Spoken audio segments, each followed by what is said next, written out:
The maid was peeking at the rich girl practicing dance when she accidentally knocked over the vase behind her. Though she caught it, she then bumped open the door and stumbled into the dance studio. The rich girl was furious. Servants like the maid were utterly unworthy of entering the dance studio. She even suspected the maid of stealing household items and snatching the music box left by the maid's mother. It's mine. It's precious. Oh, I'm sure. Fetch! No! The music box shattered into pieces. The girl was heartbroken. It was the only thing her mother had left her. Yet the rich girl wore a look of utter indifference. Just then, a mailman arrived with a delivery. It was the acceptance letter from the dance academy for the rich girl. To get revenge on the rich girl, the maid decided to impersonate her and attend the dance academy instead. The girl's name was Feifei. She grew up in an orphanage. She always had a dream to become a great dancer, but the orphanage director often advised her, "Oh, the world is a dream. But get this into your head. Dreams are not reality.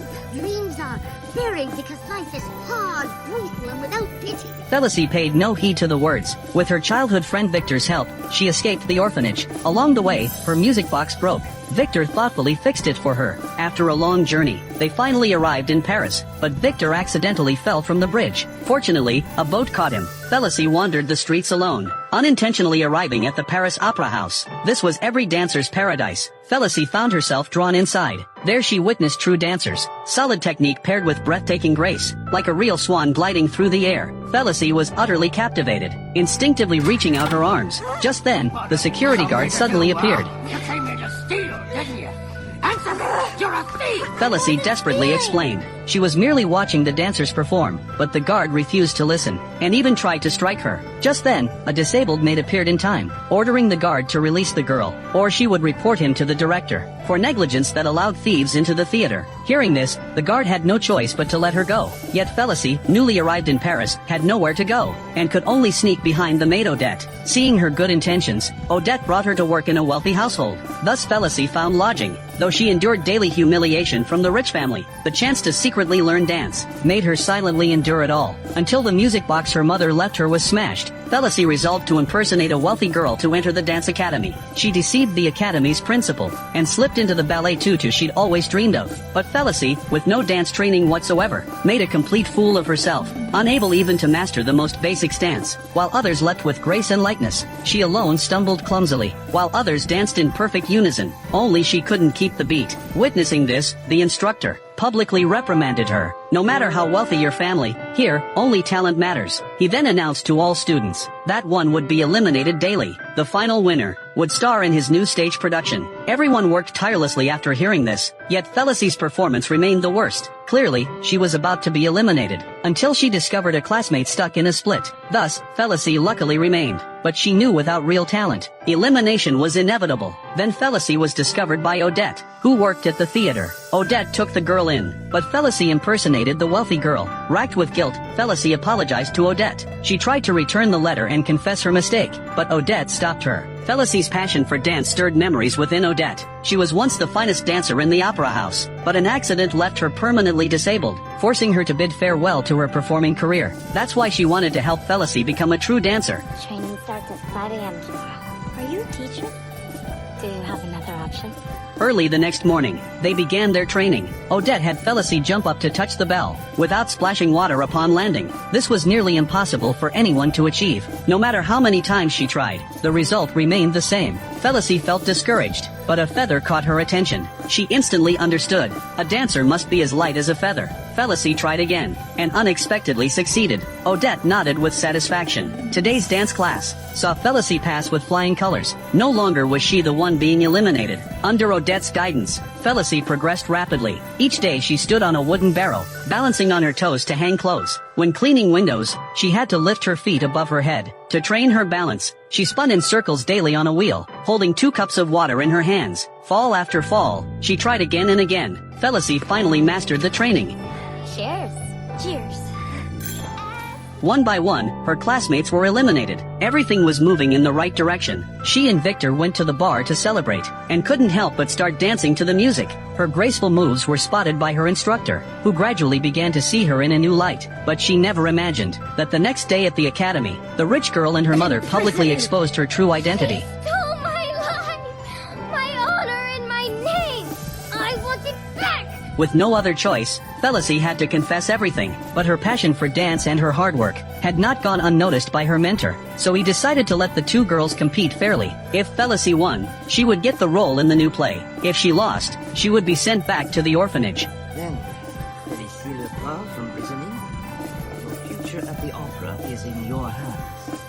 Odette knows the wealthy girl inside out. She's been studying ballet since childhood, her technique and strength both flawless, and she holds herself to the strictest standards. Felicity, on the other hand, eats little and lacks strength, her muscles devoid of any explosive power. Theoretically speaking, Felicity stands no chance. Her only hope lies in her passion for dance. Whenever she dances, she pours her emotions into every movement, making her dance vibrant and full of life. Yet the day before the competition, the Academy's wealthy heir suddenly confessed his feelings to Felicity, asking her out on a date. Though hesitant at first, Felicity ultimately succumbed to his sweet talk, and agreed. After returning home, Odette gifted Felicity her own point shoes, and arranged a final pre-competition training session. But Felicity refused Odette's offer, because she had a date. He says I'm ready. He says I'm unique. How do you dance? Stop asking me that question. When I was a dancer, the night before an audition, I trained and then I rested. Rudy's waiting for me. Stay. No, you're not my mom. Odette saw this and stopped trying to persuade her. She let Felicity make her own choice. Felicity still went on the date with the rich kid. Little did she know Victor had already arrived here, setting up the scene to confess his feelings to her. Instead, he was mocked by the rich kid. Ever since you started at the opera, who are you trying to be? Mixing with this big, hairy asparagus? You're so sad. Whoa, spokojno. I could knock you out with one flick of my tiny finger. The two came to blows. Felicity stepped in just in time to stop them. At the same moment, she realized her mistake, but she couldn't bring herself to face Odette. Instead, she fell asleep on the rooftop. When she awoke, the competition had already begun. The mentor anxiously glanced at his pocket watch. The wealthy girl had already finished her performance. Just as the mentor was about to announce the results, Felicity arrived at the scene, panting heavily. Did you sleep? Not much. Did you train yesterday? No. Why? Hearing the rebuke, Felicity lowered her head. Her mentor was deeply disappointed, yet unwilling to let such promising talent go to waste, so he granted her one final chance. But after a night spent sleeping outdoors, her strength was depleted. A simple movement sent her tumbling to the ground. Even when the instructor gave her another chance, Felicity stumbled on the same move once more. The instructor had no choice but to declare the wealthy girl the winner, and Felicity was sent back to the orphanage. Odette consequently lost her job. After returning to the orphanage, Felicity sank into despair, losing all her former liveliness and grace. But one night, she dreamed of her mother holding a music box, cradling young Felicity as they danced gracefully. Feeling her mother's encouragement, Felicity rallied once more, beginning to practice on her own. She drilled relentlessly at every fundamental skill. Though she'd lost a crucial opportunity, her dream remained unbroken. The caretaker, too, was moved by Felicity's dancing. Shouldn't the poor be allowed to pursue their dreams? He resolved to help Felicity. Mounting his beloved little motorcycle, he sped through the night with Felicity aboard, delivering her to the Paris Opera House. By dawn the next morning, she apologized to Odette with remorse, admitting her mistake. Odette forgave her. Meanwhile, the rich girl wasn't having an easy time either. Though her technical skills were solid, her performances were robotic, utterly emotionless, so she was constantly berated by her instructor. When she saw Felicity running back, she wanted to take her frustration out on her, but Felicity wasn't afraid of the rich girl at all anymore. Why are you leaving? Scared of being humiliated? Looks like you need more training. You were nowhere near ready.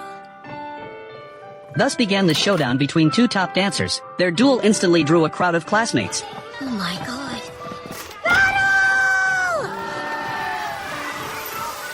Both leapt off the stage. They went head to head. Whether in movement or power, they seemed evenly matched. But this rich girl resorted to dirty tricks. You can do it.